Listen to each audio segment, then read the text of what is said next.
I used to get up and listen to all the hillbilly records, they called it hillbilly music then. And of course I was fortunate when rock and roll broke.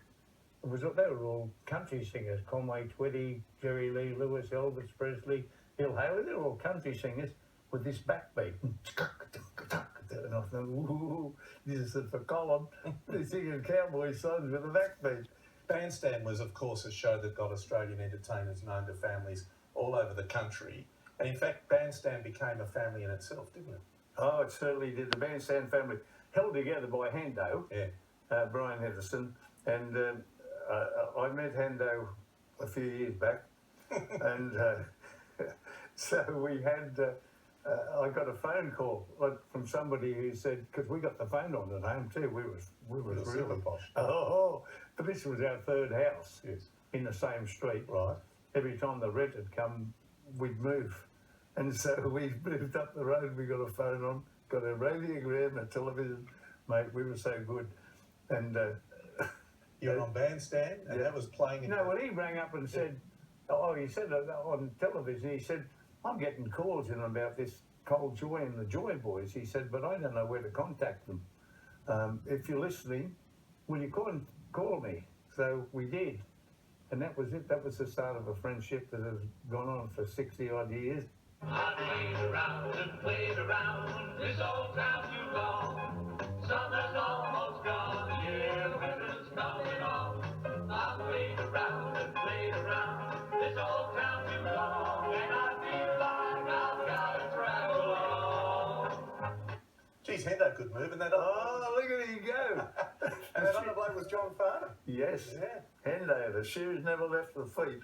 He was, that's still one of his favourite songs.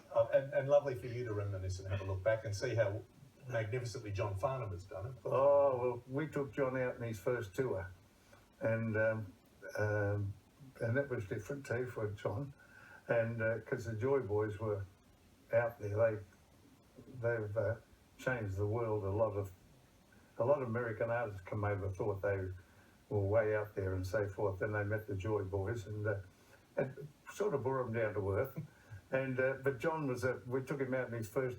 He was always so talented. He was a good singer, one of the best singers we've ever produced. Tell me, Johnny O'Keefe, you came across as Mr. Clean Cut, and he, of course, was the rock and roll star, the wild one. Were you mates? No, not early.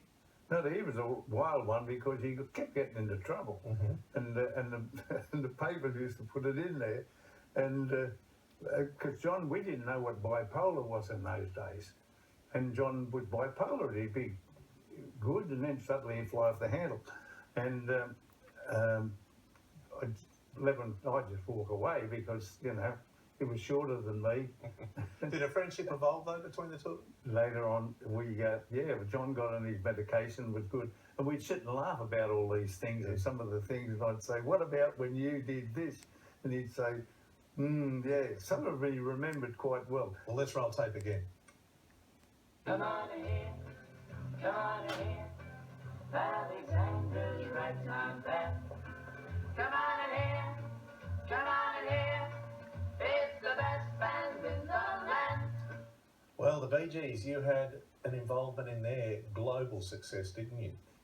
Well, at about 2 o'clock one morning, I was on tour in Surfers Paradise, and I said, well, I'm going home, I've got a big day tomorrow. It was at a party at some estate agent's place, and he said, oh, look, I've got these kids coming, I want you to hear them sing. And I said, well, okay. And then they come, Barry, Robin, Morris, and their father, Huey, and they sung, and I couldn't believe it. I said, look, I've got a tape recorder with me. Come down to where I'm working tomorrow when we're setting up, and we'll make a tape. I've still got it somewhere where he says, my name is Barry Gibb. I live at 26 Cambridge Avenue, Surfers Paradise, and our first song is Let Me Love You. And they sang, let me love you, I'll never let you go, and so forth. So I brought it down to the festival.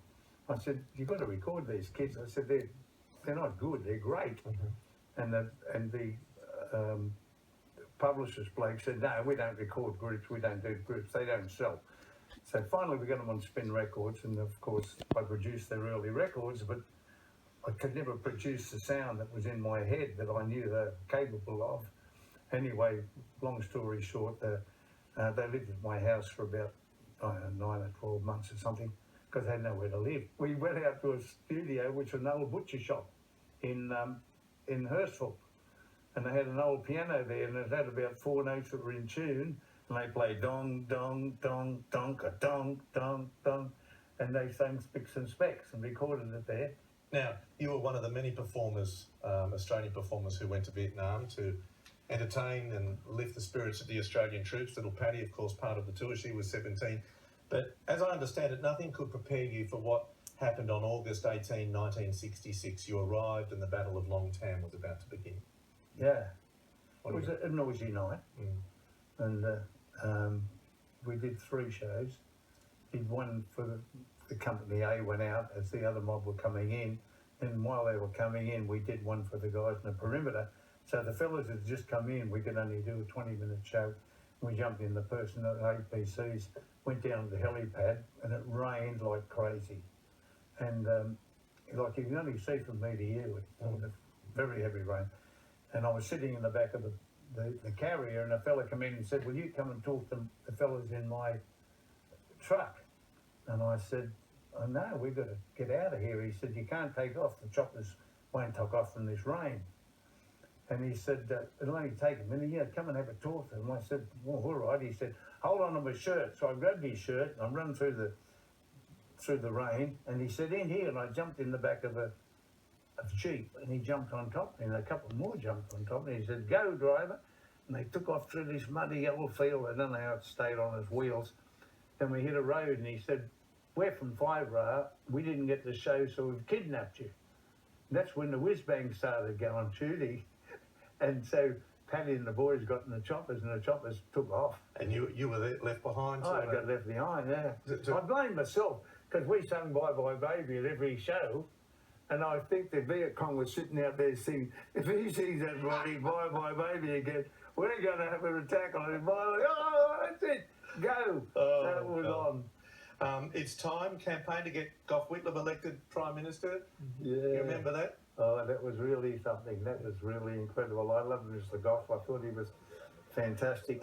I found the original music and that because we recorded that in our studio, and I'm just sending it down now to the archives because that was one of the major things that I can think of along the political line, and the things that he changed for us in the industry. Yeah, you had to convince him to play more Australian music on radio, didn't you? Oh, well, I didn't have to convince him much. He asked me what it should be. Right. And I said, well, we should take it up in increments. And so we get more producers, more arrangers, more musicians work and everything. And he said, he wrote on his little card and put it in his pocket, he said, "We'll fix that." When you look back at your life and your music career and all of that, how do you reflect on it? How does it all sit with you? The joys of being Col Joye and the joys of being a musician. The adventure. It's been a great journey, and I can't complain about anything. There's some things that did change, some things that did that you wish I hadn't done, and I guess everybody's like that. But it's no good to go on back. There's only today, and tomorrow will take care of itself when it comes about. So a brilliant life. One day at a time. But a brilliant life. Oh, better. Better. What a lovely way to finish up. Well, you and I have got to know each other well through Chris O'Brien Lifehouse, the gentleman, great Australian, and we've raised money together for Lifehouse. And at each function, you play this beautiful instrument, and you give us Bye Bye Baby. Would you play us out to the commercial break, Cole? It's been an honour to talk to you tonight. You sure you're ready for this? I have my. The Viet Cong won't come over the hill. I promise you not. You've got a lovely sense of humour. It's all yours. Thank you, Cole. Bye, bye, bye, bye, bye, bye, baby, goodbye. I gotta get it going. Bye, bye, bye, baby, goodbye. How am I doing? I'll see you in the morning at the break of day. And just a little kiss and I'll be on my way. Bye, bye, bye, bye, bye, bye, baby.